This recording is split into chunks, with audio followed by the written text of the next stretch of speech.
Hi everyone. Hi. How you doing? Imogen. Hello. You went to the. First of all, I Bianca did. Marroquín is here Yeah. from Chicago. We love her. We love she will be her. on shortly. But first, we're going to talk about what's going on. So you went to the Color Purple I opening. went to Colour Purple opening The night. new Broadway hit. And it was, as I said, it was incredible. Yeah. And the reviews across the board were incredible. Yeah, rave reviews. And everybody is agreeing with my, watch what I say, people, when I said that it's going to be Tony winner, Cynthia Erivo. Yep. It is going to be Tony. Everybody's agreeing. Tony in the back. You were right. I was right. I want to say you're right.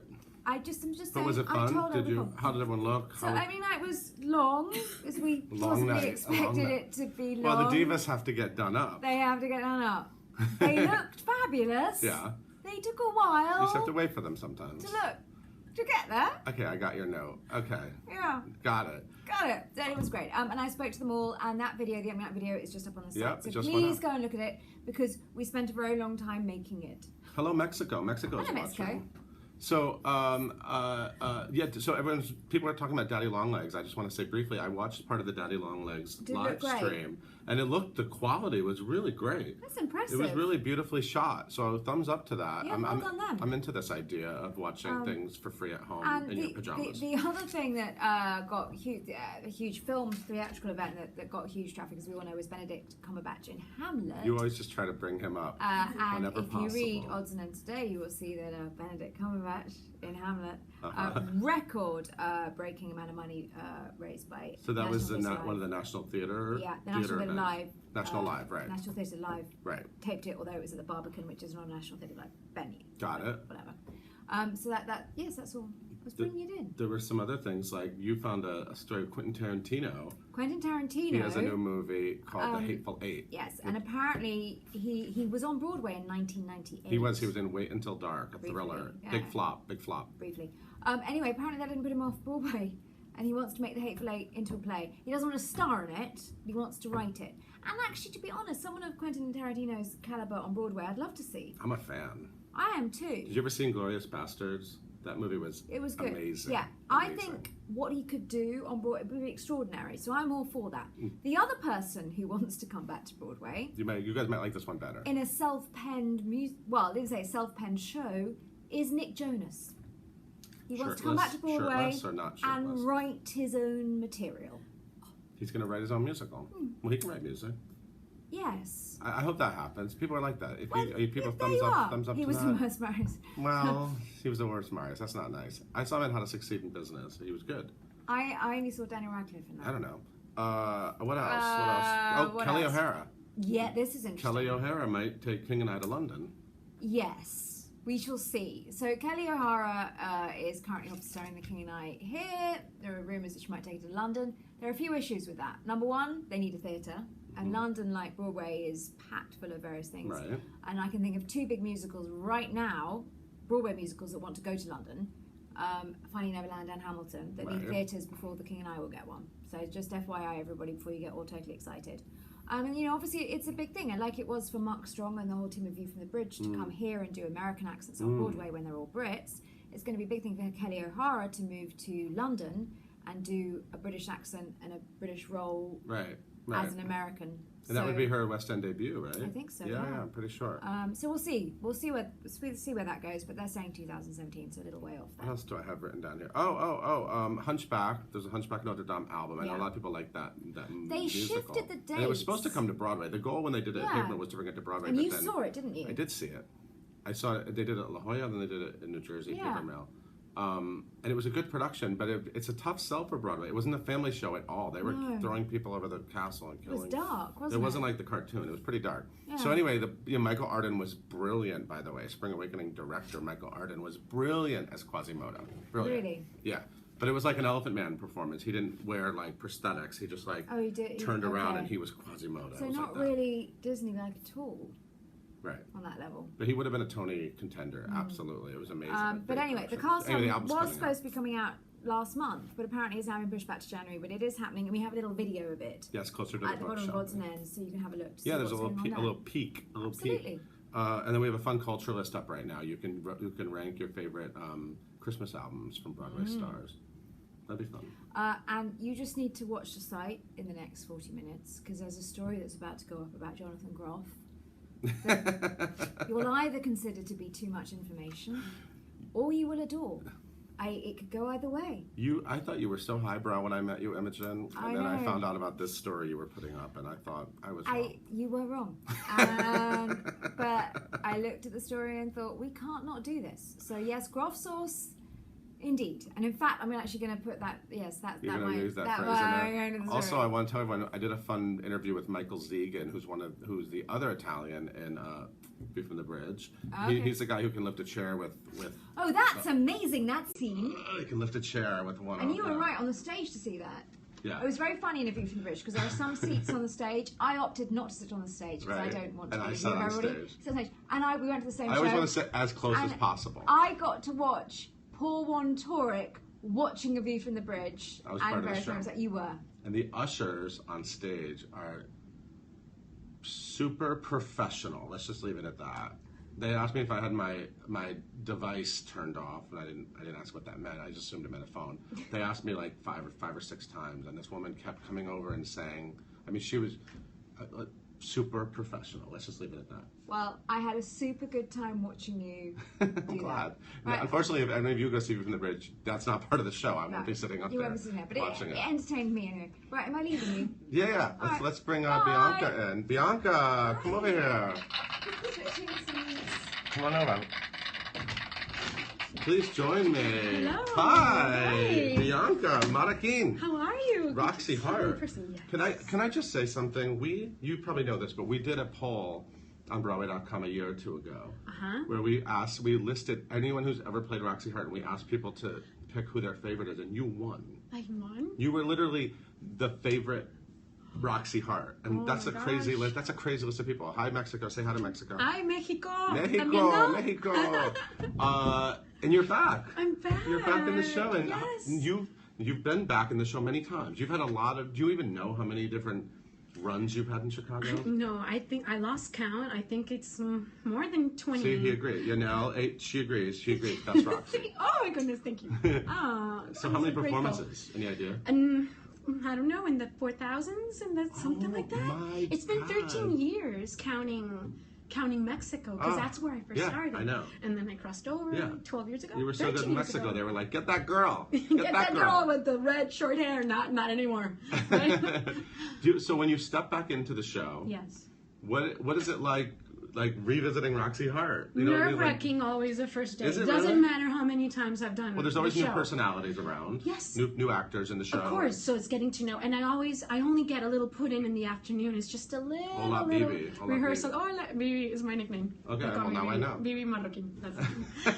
So it's always just a little put in the afternoon, and then I'm right in. I go right in at night. So I don't see the actual actors till the night on stage. Wow, all right. So it's you meet everybody during the show. Hey, you're back. Yes, I love do. that. I love that. And it's nerve-wracking, and I get so nervous, and I'm like shaking, and people are cracking up at me backstage, and then I get through the first show, and then the second show is always a little better. Oh my God. And then it keeps getting better. But it doesn't matter how many times, really. Wow. Really, it's always like the first time I'm back, and every time I leave, it's like the last time I'm going to do it, and I'm sobbing, and I'm like, oh, goodbye, and then I'm back. You've done a lot of other musicals, especially in Mexico. Mexico. I love saying Mexico. You were in like Phantom of the Opera? Who were you in Phantom of the Opera? And I'm Phantom of the Opera in Mexico. I was dance captain. Okay. I was swing for all the Degas girls, and I was Meg Jury cover. So I would go on for Meg Jury twice a week. Okay. And then the rest of the days I was dance captain, either taking notes or on for someone. Yeah. Or giving notes backstage. Did you ever see the Phantom sequel? Because Meg Jury, Love Never Dies. Meg Jury turns crazy. She does. She gets crazy. So that's not a role for me. I don't know. She does. She has a whole other story going on. Oh, and you were like in Rent. I did Rent also, but see, all these other shows before I did Chicago. Built up to Chicago. Exactly. And Rent, I was a swing as well, which I think is the best school for any actor. And my first show was Beauty and the Beast, and I was the spoon, the left spoon. The left. May I add? Stage right spoon. Very proud. Stage right. Actor left. Okay. Left actor. Okay. And that must have been the most challenging role of your career, a spoon. Well, the first one. I mean, my first show. And you were to spoon. be a spoon. You see? Can you imagine? I was so proud. And what else have you? And you just did like a bunch of concerts in Mexico. Yes, right? I was down there for around 9 months, putting up my own personal concert. Nice. But before that, I did Mary Poppins, of the first Spanish-speaking production of Disney's Mary Poppins and Macintosh Mary Poppins. Beautiful. Yeah. We ran for 10 months, and it was amazing. Everybody in the country and other Spanish-speaking countries were flying to Mexico to see it, and I was very proud. And it was the most challenging thing I've ever done in my life. Wow. And I'm so proud of it because of that. Of course. It was like the Olympics, and our schedule was 1 Thursday, 2 Friday, 2 Saturday, 2 Sunday, 25 minutes between shows. Oh, what? I swear. Oh my Yes, God. and in wow. Mexico they let us do that, but I learned. Okay. Toma dos. I don't know what happened. The internet. I think we broke the internet. It's too much energy. But then we. I was like, la, la, la, Yeah, la. Bianca said it was her energy. Too much energy. Too much I energy. love your energy. I get complaints. Here, speaking of energy, here's what I want to ask you about. Okay. You've done telenovelas. Oh my God, yes. Oh my God. Have you seen the new TV show telenovela? No, and I actually auditioned for that. Did you audition I remember for it? being in Philippines and Manila, like Oh my God. doing a video and It's funny. It's getting pretty it to funny. LA. Is it? Funny? Is it I need crazy? to Did you do watch. like crazy, outrageous scenes? Yes, I tried to. I try to be the most crazy. See like my energy. What kind of? They love your energy. So They what do. kind of character did you play on a telenovela? Or like, Oh, what was your my crazy own one? storyline? Well, my own one was called Esperanza del Corazón, which means hope of the heart. Is that the one you did the theme song for? Did Sí, you do? Yeah, sí. Esperanza del Corazón. Yes, and I actually got to sing the theme of it. And so when it started, it was me singing, and I was so proud of it. So Angela was the character of mine. Was the name of my character of my name, and she actually was a dancer, and so I was connected you got to to it do a a little bit bit. of your other stuff. Yes. Maybe they can make a musical of a telenovela for Broadway. Well, I You had to could- ask Luis de Llano if he wants to could- bring Esperanza del Corazón to Broadway. Can you imagine? Sure, you could be the Like big a real- diva. You'd love that, wouldn't you? Yes. What are your other like big dreams? Like, what, if you could do anything else on Broadway, if you could just show Broadway something else, what would you want? Something else? Yeah, I mean, is there any like big Moulin Rouge. what? Moulin Rouge. Moulin Rouge. Yes. Oh, I never heard Moulin Rouge with your accent before. With my accent, with my accent. No, but Moulin you know Rouge. what? I want that to come to Broadway. Yes, so right? anyone else want Hello? Moulin Rouge? Come on. Yes. Elephant Love Medley. So Oh my good. goodness. That'd be- But you know that I'm going to be doing the West Side Story, the Carnegie Hall's celebration. Oh of my God! I 125 forgot years. that you're in that. Yes. That's going to be an amazing. That's going to be amazing, and Tell me, that's tell a dream everyone come true about for that. me. Tell me about that. Because twice before in my life, this character has gotten away from me. So Are you speaking of Anita? Anita. Anita, we all love Anita. Anita. You are going to be. Anita came Yeah, back that's to in the me. summer, spring, summer. This is March 4th, 5th, and 6th. It's only 3 shows. That's Only all 3 there is. shows? That's all there You is. can't only do 3 shows at West Side Story. It's a month of rehearsal starting February 2nd. Wow. And it's only 3 shows to celebrate Carnegie Hall's 125th anniversary. And I am so blessed. Are and you I so am excited? so honored. Are you and so excited? Too much. Oh my God. Now, wouldn't that be amazing if it came back to Broadway? Kayla's It's too friend is soon. Maria. Yeah, Anita. See? Yeah, they're all very excited. Morgan. Yeah, is no, my Morgan is friend yes. Morgan. She's Okay. 18 years old. She's a beautiful jewel. They just found her, and we cannot wait to show her off to you, Yeah. Morgan. And Skylar's in it too. And right? Skylar Yeah. Aston Wow. is going to be Yeah, too. yeah, that's gonna be. And where is it being done?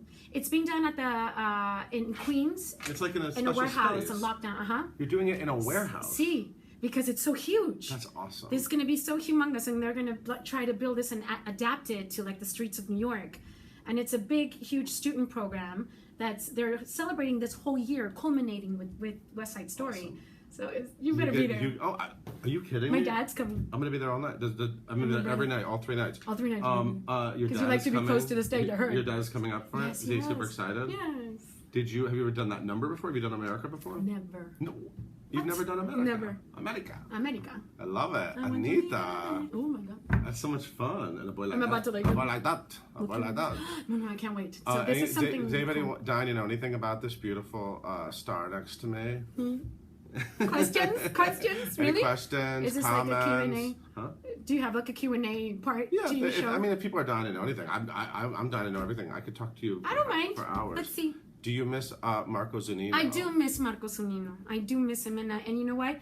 We've become really, really good friends. Yeah. We met on the stage of Chicago, And I've been to Peru. I've been to Lima. Bye Bye Birdie. And Bye Bye Birdie, yes! Yeah. Bye Bye Birdie. How do you keep Chicago fresh every night, somebody asked? You know, it's a different audience every night. Right. I'm a different person every night. I'm feeling different. The weather is different. There are different news. Everything affects you. So therefore, and everything you say in the moment, like it's the first time that you're thinking of it. It's such a great script. You really don't struggle with it. You know, I just love Roxie. She's crazy, and and I love her, and she always welcomes me back. Do you have a favorite line in Chicago? You can like the life you're living. You can live the life you like. So well said. Is that like on a tattoo on your back or anything? Yes, it is. Actually, do you have? Somebody actually interesting question I've never heard before. Do you recommend going to college before coming to New York to be an actor? Yes, of course. Yeah. Well, here's a story, funny, because I did not finish college. I'm going to be very honest here. Okay. I wanted to become a flamenco dancer, and I wanted to go to Spain to continue to Madrid. My father said last minute, no. Like your brothers, you're going to El Tecnológico Monterrey, which is one of the most prestigious universities in Mexico. Okay. Study, you know, a real career, he said, and then you can jump around. So I was there. I was in my 5th semester of communications, and then Beauty and the Beast came to Mexico and auditioned people in Monterrey and Guadalajara. I got it behind my parents' back, and that's how I got to Mexico City, to the capital. I told them I'll come back and continue my studies, but I never did. Because in my career it kind of took off. It took off. But that's I don't mean to. Yeah, I understand. You know, to advise people not to finish their career. You should always. This is just my story and what happened to me. Then you can drop out. Unless you get the big spoon, the left spoon, and Beauty and the Beast. Or the spoon. The spoon. So one more thing. What do you belt in the shower? What do I? Do you sing in the shower? Belt in the shower? I do. What do you say? I do. How do you know? No. Well, I do. I vocalize in the shower. Your neighbor's on. My neighbor. Oh my God, I'm driving me nuts. He must hate me, my neighbor. No, I sing, and then I just sit in the shower for hours because the steam is good. You just steam. And then I meditate. I think. In the shower? In the shower. How long are these showers? But you didn't say what you sang. What would you sing? Yeah, like what's an example of something you would sing? Maybe some of the songs from this album that I was telling you about. Oh yeah, she has an album Nuestros coming Tesoros, which out. is all boleros and trios. Soon, right? Yes, album soon, and they're all songs in Spanish. Well, there is an album already out there in. You can find it on Spotify, on Pandora, on Google Play, everything. It's called El Mundo Era Mío, and there are half the songs are in English and half the songs are in Spanish. So check it out. Okay. El Mundo Era Mío, which means the world was mine, because it's a moment where I found out that nothing belongs to us. People don't attach to anything or anyone because nothing really belongs to us. Right. So that's, I'm going to go too deep into it. But that's an album that's already out there. But this other one, it's old songs from the 40s and the 50s, and they're just beautiful romantic standards. That this concert that I told you that I just went back to Mexico to put up, Bianca Marroquín en concierto, it's the first it's 4 sections. Thank you for listening. Thank you. You don't know what it feels like when I know. Okay. So the first section is all like modern pop dance. The second section is all these songs in Spanish. Right. The third section is Celia Cruz and Marc Anthony and salsa, and we dance because I have dancers with me. And then the fourth, of course, is Broadway, and I transport Mexico or wherever I am performing this to Broadway, and I do a medley of Chicago, and I do New York, and in your mind you're always on Broadway. Yeah. And I like that when you actually are, and right now she actually is at the Ambassador Theater 49. Roxie Hart. Roxie Hart. Do you add that trill ever? I don't. There was a time I did. And I was trying to be funny at some point. The name on everybody's lips is gonna be Roxie. She got really excited. Roxie, sorry. I had things and I changed things up a lot every night. Yeah. So to answer your question, how do I keep it fresh? I mean, I just come up with different things, and then I'll forget. And then someone backstage will tell me, "Can you do that thing you did yesterday?" What did I do yesterday? I don't remember. Remind me, and I'll do it. I don't remember. Okay, so how long are you in Chicago? This time at least through January 31st, because then I start rehearsals for the Carnegie West. Oh my Carnegie God. West here, the Carnegie Hall. We got a lot of Bianca Marroquín happening this season. Okay, so she's Roxie Hart, and then she's going to be Anita. I mean, come on. The 2 greatest roles, and you get to do them all in the span of like a few months. I'm so privileged. I'm so honored. Thank you so much for being here. Thank you so much for having me. Say goodbye to everyone. Everyone watch Live at 5 tomorrow. We always have awesome guests like this lady. Bye. Bye.